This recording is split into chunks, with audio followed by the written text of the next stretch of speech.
It's unboxing time, brawlers. BuckerBread96 here with another look at Bakugan Battle Planet, and the Bakugan is DARKUS SKORPOROS.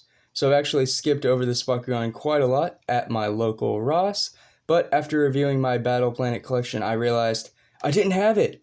So I did pick it up, and I do want to review it for the channel, and I guess I'm going to do that right now. Don't have too much to talk about, so might as well get straight into the epic unboxing. Wow, talk about a opening fail. Jeez. See if I can't. There we go. Now I made it happen. So one Bakugan Ultra that is really hard to find, or at least that I feel is very hard to find, is the DARKUS SKORPOROS Ultra. Now I've seen it on Amazon for like $50 or $60, and that's just quite a bit for one Bakugan Ultra.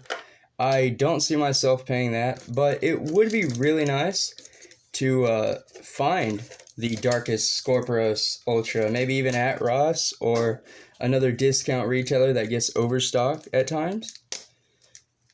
What other Bakugan are really rare from Battle Planet? That final wave, I think it was like Ventus Pyravian, Chaos Pandox. I think there was a Phaedrus in that wave. I'm not 100% sure, but I know there were a few Battle Planet Bakugan that just, had really weird distribution there at the end of the year. And so there were a few that some of us missed out on. Quite a bit, actually. So the Baku Core included with this DARKUS SKORPOROS: regular shield plus 300 B power. And then a regular fist that minuses 1 damage, so not the best Baku Core at all there. Don't even know what you would really do with that, honestly. For the stats on Skorporos, which, geez, that character card got a little hammered in the packaging, but it's all good. So obviously the core line, regular shield, and a regular fist. B power of 400 with 4 damage. So back in the day, I would definitely have considered this a vanilla Battle Planet DARKUS. Doesn't get really high as far as the core lineup, with B power up to 1800 or 800 max. Damage you could get up to 7 with 500 B power. So, I mean, it wasn't too awful for a Battle Planet, but definitely a factor now is power creep. And I just don't think this Bakugan would hold up, even with some of its Evos. I just don't see it happening. But hey, really awesome artwork, and what an epic design. That is one thing to note about Battle Planet. Just had some of the coolest designs come out of it that year for the reboot, at least in my opinion. Now, I'm not saying all the other Bakugan aren't, because, I mean, just take a look at this Genesis collection in the back. Epic designs. But that's part of the reason why I like Bakugan so much, is the engineering, the design behind it. Because, I mean, all of these start out as a little sphere, and they turn into something epic. So, speaking of which, here is the DARKUS SKORPOROS. Get zoomed in here so we can all take a look at the awesome detail together. Now, already looking at this tailpiece here, the stinger is painted. You have fine detail painted green and purple all the way down. You have the legs on the exterior of the Bakugan. Both sides too, painted, awesome.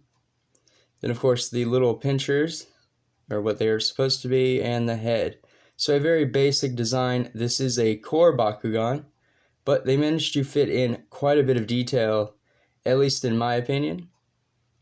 So very nice, and really simple to close too. So the stinger down, claws in, head up, or the tail goes down, then the head, and then the little pincer claws. And that is how you close DARKUS SKORPOROS. So as you can all see, it is a very smooth sphere, no jagged edges. But most of the core Bakugan didn't have that. Especially in Battle Planet, it was the majority of the Ultra Bakugan that kind of had the Alto Brontes disease. This one, really nice. So to wrap up the videos, like I always do, I will go ahead and do a few test rolls to see if this Skorporos can double core, if it stands well, if it picks up a core at all well.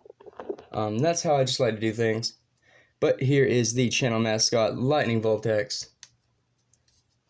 Slide that over. There we go. Kind of make a little mini matrix. And see if I can get this Skorporos to stand. So taking a look at the Bakugan to try to find that arrow. And I'm assuming it's somewhere, right? So I don't know if the core Bakugan, I thought the core Bakugan had arrows. Maybe that's supposed to be the arrow, I don't know. Okay, well I'm oblivious to where Spin Master almost had me. They put it in the crease of the mold. So there's the arrow right there. Rolling this way, so the Skorporos will be facing away from you, and let's test it out. Here we go. So brawl. Well, almost picked up a core, so might be a weak magnet, or that might have been just a little too fast of a roll. I will give it one more go, and no, not again. Alright, so now this is just getting bad, but it is one of my videos, so what do you all expect? I hardly ever stand. Okay, so this is a core Bakugan. This is just sad now at this point. Seriously? One more time, or I'll just close the video right there. Alright, that one didn't count, so one more time. Okay, this Skorporos is definitely... There it went. Yeah, okay, well, great. Now that you didn't even roll. Does not double core... Well, maybe. I don't know, my thoughts on this Skorporos are mixed. It's kind of a mess. But that does it for this review. Thank you all for watching. I can't roll a Bakugan, but maybe next time I will. Until then, stay safe, drum up, and Bakugan brawl.